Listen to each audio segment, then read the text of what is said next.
And you know, the other part of this is, Carlos, you know, when you go into a church, you are there for a reason. You are there to worship, and to have something like this come, this kind of this devil come in like that, it's really unnerving. And that's what you're talking about right now. You know, I can't even fathom what those people went through, because you go to the sanctuary to get away from all that, to find peace, to find God, to find some sort of answers to the world's problems. And many of us go with heavy hearts into a church to seek some refuge, to seek some spiritual direction. Nearly 70% of American churches don't have any kind of organized security or even a safety plan. So here to talk about this today, we've asked a pastor of the Rock Church in El Cajon in East County, Ricky Page, to be here with us, and physical security manager Michael Diggs. Both of you, welcome. Nice to have you here. Hey, thank you, Carlos. Let's quickly talk about this, because I go to church to find peace and to find solace. The last thing I'm thinking about is some guy walking through the door with a gun. Sure. I mean, what do you say to your parishioners? What would you say to me? What would you say to anybody who feels like they might be vulnerable in a place like that? Yeah, that's a great question. Carlos, thanks for having us, by the way. Yeah, and thank you for our coming. condolences to the families. Obviously, our hearts go out to them, and we're lifting them up in prayer. So we ask all that are tuning in right now to also join us in praying for these families, multiple families that have been affected by this this terrible thing. That's a great question. What do you tell anybody who sees a shooting at a concert? Do they go to a concert? Do they not go to a concert? Do they go to church? Is a shooting at a church? This is not the first time we've experienced a shooting at a church. Right. And I would say that for those of us that attend and are part of the Christian community, that we can't live in fear. You know, the Bible talks about if you live in fear, I mean, that's not of the Lord, right? So a perfect love, which is what we find in God, drives out fear, and that's what we would tell folks. You can't live in fear. But there is also a really proactive stance you can take towards evil, because we know there's evil in the world, and we want to be smart about it. And, you know, and that's where my friend Mike comes in with what we do at the Rock Church. All right, so you have to be not only empathetic and spiritual and loving and warm and all the things that come with church, but you have to be smart. Michael Diggs, of course, you're in charge of security, making sure that people are safe. Tell me what measures you take, and how do you make people feel when they go to church? Well, thanks for having us. And again, our condolences go out to the families that suffered loss in this most recent incident. We're very proactive in what we do to try to keep the whole church safe as a whole. Everyone that walks through the door to every campus, we try to be very proactive in that way by, doing various trainings and preparations for that, as any church should be doing, or any organization, not just any church, but. Do you have drills? Have you done drills? Do you have armed security? How do you protect people there? Yeah, we do have armed security at each site. It's there every day, uniform presence, and on Sunday we have a complement of volunteers at each campus that are in overt and covert presence, and they're just there to be eyes and ears for the church, keep everyone safe. Let me ask you, Ricky, because a lot of us who go to church are troubled. There's a lot of things that bother us. There are family problems, money problems, whatever the problems are. Sure. We go to church to find help, and many of them talk to you. Do you ever get to the point where you say to somebody or think that somebody might be a threat? What do you do then?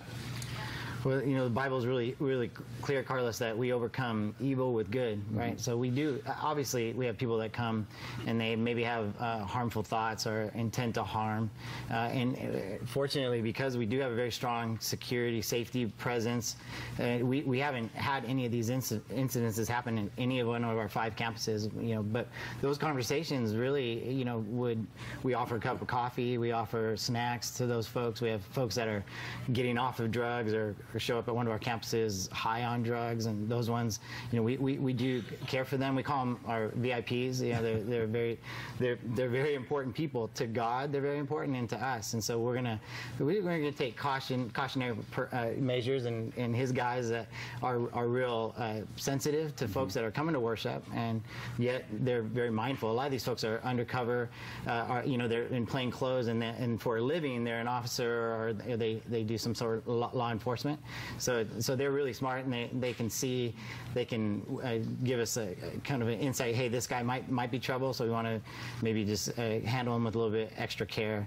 So we do have, and we have hundreds, literally hundreds of our team members that they have full-time lives outside of Sunday that come and they serve. A lot of them will attend a service, and then they'll stick around to serve in a service. So we really can offer one-on-one attention to anyone that comes in that is very troubled, and maybe we have some concerns, and we'll sit them outside on a park bench and pray with them and encourage them and really hear their heart and talk to them. I want to circle back to that in just a second, Sure. but I want to ask you, Mike, about profiling and identifying people who might be a person that might be a future trouble, problem, or whatever, a threat to a church. What steps do you take?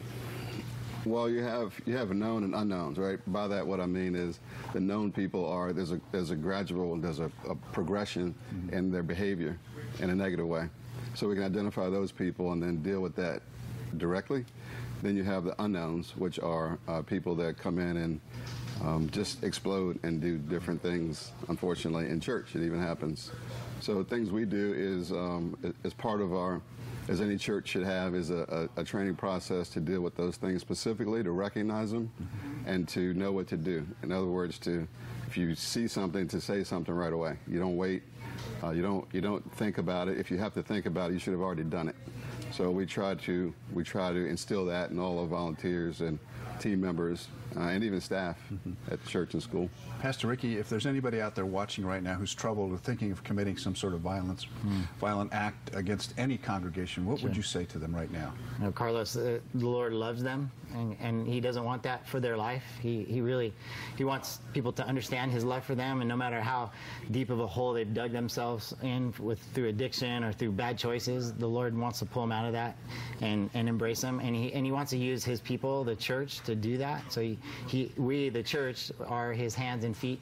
So I would encourage them to come to a church before committing one of these acts, or doing whatever the evil is intent on their hearts, and come seek God first and let Him have a chance with them, and He will prove them 100% guarantee. He will prove that His love will be proven in their lives and will overcome that evil 100%. Thank you so much for that message. Come seek God first. Absolutely. It's a good message. Both of you, thank you so much for being here this morning. Thank you, Carlos. And appreciate you being here this morning. Carlos, thank you. All right, we'll be right back with more Good Morning San Diego.